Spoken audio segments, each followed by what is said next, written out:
You guys can fire away. Joe said his performance the other night was average. What would you say to that? I think he's probably mad at himself for the first throw, and he expects himself to make every throw, especially when guys are open like T was there. So if I had to guess, that's probably where that stemmed from. What did you think of the offense game? First team. Yeah, I was satisfied. I thought, 2 drives, 2 touchdowns. Definitely some things to clean up. Even the last touchdown, we have a free runner that we shouldn't have, and so we've talked through those things. And but I thought the guys that we're going to trust to make plays, and that was good to see. A big focus in the last couple of years has been getting to 2nd and short, 3rd and short. Yeah. Seemed like you had a couple of those situations on Thursday night. Is that an encouraging sign? Yeah. Our normal down plan is to stay in normal downs. That's every single team's plan. So we're not inventing anything with that mentality. But I thought we did a good job of staying on schedule, making sure that as many downs you can snap the football and have the entire availability of your call sheet there that the defense has to respect and defend.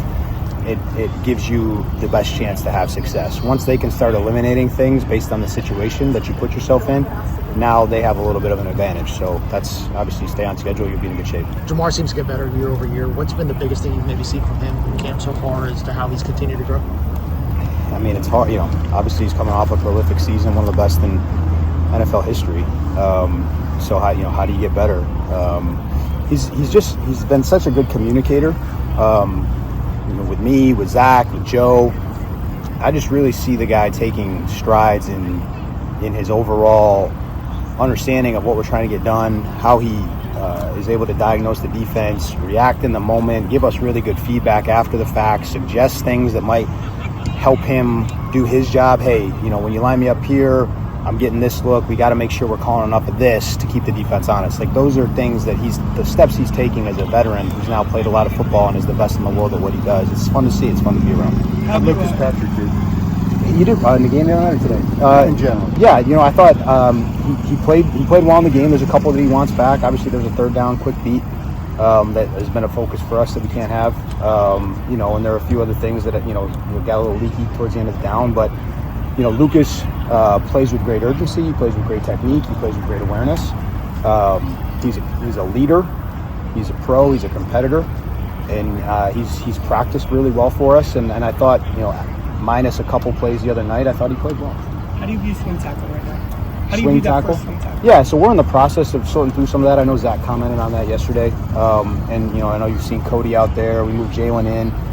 That's really something that we had visions of doing earlier in camp, and we weren't able to, just given some injury constraints at the time. So we're still very much in the discovery process of what that room is going to end up looking like. Obviously, Cody filled that role for us last year and did a good job. We were able to win a lot of football games and score a lot of points with Cody playing out there. So he has value in that role. Is that ultimately going to end up his role? We have not decided that yet. We've worked Jalen there. Jalen played there in college. So we're going to mix and match and use every ounce of the last, whatever it is, 7 competitive practices in 2 games to make that decision. How would you returns on Perach? How do you think he did in the game the other night and just throughout camp? Dylan played really well in the game. I was pleased. He played physical. He was aggressive. He and OB had a good twist pass on the left side on a 3rd down, I think it was. He was assignment sound and technically sound, and he played well. But it's a 15-play sample. You know what I mean? That's obviously, it was for the world to see. So you want your 15 plays to be good, and they were.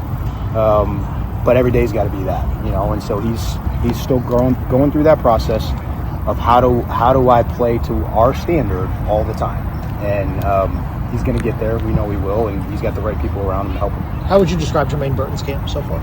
Germaine, I thought he made a lot of plays early in camp. Germaine's best when you can get him in a true one-on-one matchup down the sideline. He can track the ball in the air. He's got tremendous ball skills. Didn't have a lot of opportunity to show that the other night. So again, the single word I keep coming back to with Germaine is just consistency, right? You don't have a lot of opportunity the other night. how do we respond? How do we go about our day-to-day professional job? And that's will just continue to be the emphasis for them. Has Charlie Jones provided a reminder of the weapon that he can? Sure. I mean, Chuck's had his probably his best sustained period of play with us, and he's when the ball's going to him, he's making plays. Big catch on the first drive the other night. Get us back into scoring range there. He can do a variety of things for us, and he's been around a long time. He understands the offense, so happy with what we've seen from Chuck. What did you see Noah Fant diversify inside that position? Yeah, I mean, Noah, obviously you guys see him. He's a big guy. He's explosive. He's fast, powerful. He's got big, powerful strides. He can function as a blocker in 12 personnel in a number of different roles. He's kind of drinking from a fire hose right now a little bit, as you could imagine. This is we're on the 600 level course of this Cincinnati Bengals Joe Burrow offense, and he's trying to take it all in. And he's doing a good job with that. He's putting in the work. We obviously have a vision for how we're going to use him and how we're going to use his skill set. And, you guys will get a chance to see that soon enough. How's the running game coming along? Specifically, Chase, in his third year, and now Taj Brooks. What are you seeing from that? I'm pleased with it. I really am. Again, we're rounding out the camp process of discovering who we're going to be in that phase. But I think we've gotten some really good returns on some of the different scheme emphasis stuff that we had in the offseason. Chase Brown, I think, is doing an outstanding job. Taj has really showed up. He's got patience. He's got vision. He's got a really good pace to him to the line of scrimmage, and then a shiftiness and a burst through traffic. So happy with the backs. I think by and large we've done a good job up front, and we'll just continue to take in that every day practice is some more evidence for invest more in this, invest less than this, vice versa.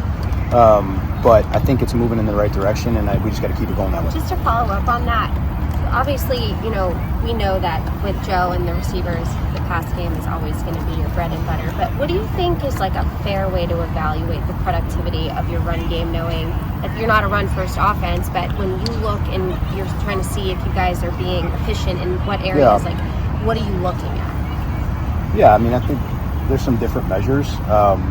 Efficiency being one of them. So, how many times when we hand the ball off does the result of that play keep us on schedule? So does a 1st and 10 handoff get us to a 2nd and 5? Does a 2nd and 6 handoff get us to a 3rd and 2 or less or a conversion? What's our negative play rate? Are we maintaining our goal to be the best team in the league in terms of avoiding negative points? And then how do we get an explosive player like Chase Brown enough opportunity in space to hit the home run when somebody's out of a gap? And so that's the balance. And sometimes you have to take on some risk schematically to create those situations. So our decision is how much of that risk do we want to take on? How much of that actually can we create for him in the pass game, where we don't maybe have to take on as much of the risk? And we just kind of go from there. Kind of along those lines, I mean, you had some successful runs, and you have even last year with 2 tight ends, both your blocking tight ends out there too. Yeah. How much does seeing that stuff make you want to invest in that more, and how challenging is it to put to your blocking tight ends when they're so different than your more receiving guys out there? Well, I think we did have success in 12. We did have success doing some of that stuff, and I want that to be part of who we are moving forward. Every week will be a mix and match. It's great when you have those things at your disposal. I see Noah Fant factoring into that. What does he do in that role? I can't tell you right now. We're going to put him in position to do the best things that skill set dictates. But yeah, I think 12 will be a world that we'll live in. How much? It'll vary, and we'll see.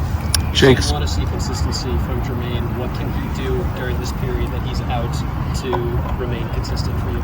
Yeah, I mean, when you're unable to practice, obviously that's frustrating. So I just know he's day to day. So I don't know if he's gonna be back out here tomorrow or when.